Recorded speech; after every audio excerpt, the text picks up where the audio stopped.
মানুষ দৃঢ় প্রতিজ্ঞা নিয়ে রাজপথে নেমেছিল এবং সেটা টেনে নেওয়া হয়েছিল ৩৬ জুলাই পর্যন্ত। প্রিয় উপস্থিতি, আজকে ঠিক ১ বছর পরে যখন আমরা বাক বদলের সেই দিন উদযাপন করছি, সেই সময়ে বাংলাদেশে একটি চক্র আবারও একটি বাক বদলের হীন প্রচেষ্টায় লিপ্ত রয়েছে।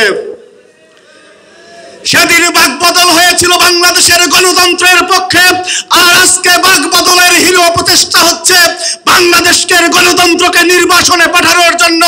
বাংলাদেশের সাধারণ মানুষ ১৪, ১৮ এবং ২৪-এ ভোটাধিকার বঞ্চিত হয়েছিল, তাদের ভোটাধিকারকে চূড়ান্তভাবে কেড়ে নেওয়ার জন্য জন্মলগ্ন থেকে বাংলাদেশের বিরোধিতাকারী জামায়াত শিবির চক্র আজকে আরেকটি বাক বদলের অপচেষ্টা করছে।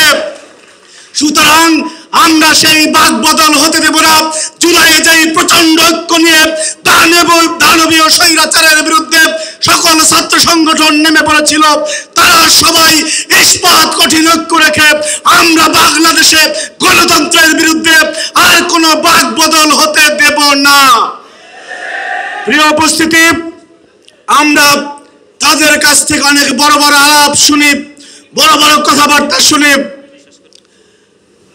সংগ্রামী উপস্থিতি, সুতরাং আমাদের মধ্যে সেই প্রবল ঐক্যটুকু থাকতে হবে, যে ঐক্যের মাধ্যমে আমরা ইতিহাসের নিকৃষ্টতম ফ্যাসিস্ট হাসিনাকে বিদায় নিয়ে করেছিলাম। সেই ঐক্যটুকু আমরা হৃদয়ে ধারণ করব।